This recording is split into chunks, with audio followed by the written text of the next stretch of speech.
আমরা যখন ৬-৭ তারিখে ঢাকা মেডিকেলে গেলাম, যে একজন ভাই তার একটা হাত দিয়েছে, হ্যাঁ, চিকিৎসাধীন আছে। আপনি কেমন আছেন? বলছে আমি খুব ভালো আছি। কেন? আপনি তো হাত নাই। বলছে আমার তো আর একটা হাত আছে, তো আমি দেশকে স্বাধীন করতে পেরেছি, এটার জন্য আমি ভালো আছি। এরপরে যদি আর একটা হাত লাগে সেটাও দিতে আমি রাজি আছি। মানুষের মধ্যে এই যে ফিলিং, হাত দিয়েছে, পা দিয়েছে, একজন রিক্সা চালক, সে তার একটা পা চলে গেছে, তাহলে যে রিক্সা চালাবে কি দিয়ে? এখন বলেন, সে বলছে আমি খুব ভালো আছি। কেন? আমার দেশ স্বাধীন হয়েছে।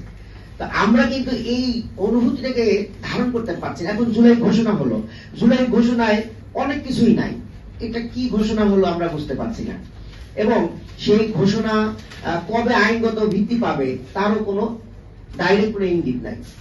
যেমন আমরা দেখেছি যে ৯০-এর যে গণ-অভ্যুত্থান হলো, তারপরে কিন্তু ৩ দলের রূপরেখা এবং জামাত ইসলামী একটা স্বাক্ষর করেছিল, সেই কাগজেই থেকে গেল, সেটা আর কোনোদিন এই মানুষের সামনে আসলো না, এবং তার কোনো ফলও জনগণ পায়নি। আর যদি সেটা পেত তাহলে কিন্তু পরবর্তীতে আন্দোলনগুলো আর করতে হতো না।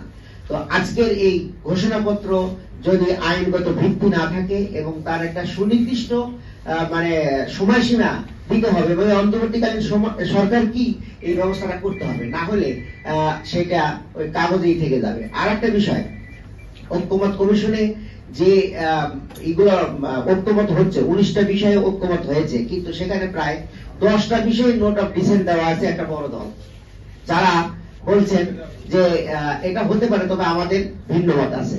তাহলে যাদের ভিন্ন মত আছে, এই ঐক্যমতের কি মূল্য থাকবে?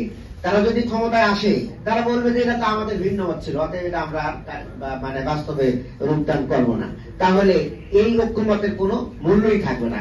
এখানে যদি আমরা একটা আইনগত ভিত্তি দিতে পারি, তাহলে ভবিষ্যতে সেটা আমরা হয়তো পাবো।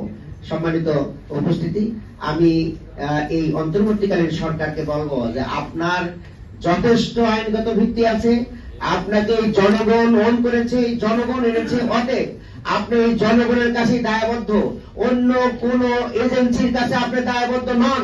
অতএব আপনাকে এইটাকে আইনগত ভিত্তি দিয়ে সুষ্ঠু সুন্দর একটা নির্বাচন দিয়ে আপনি বিদায় নেবেন, এটাই জনগণের প্রত্যাশা।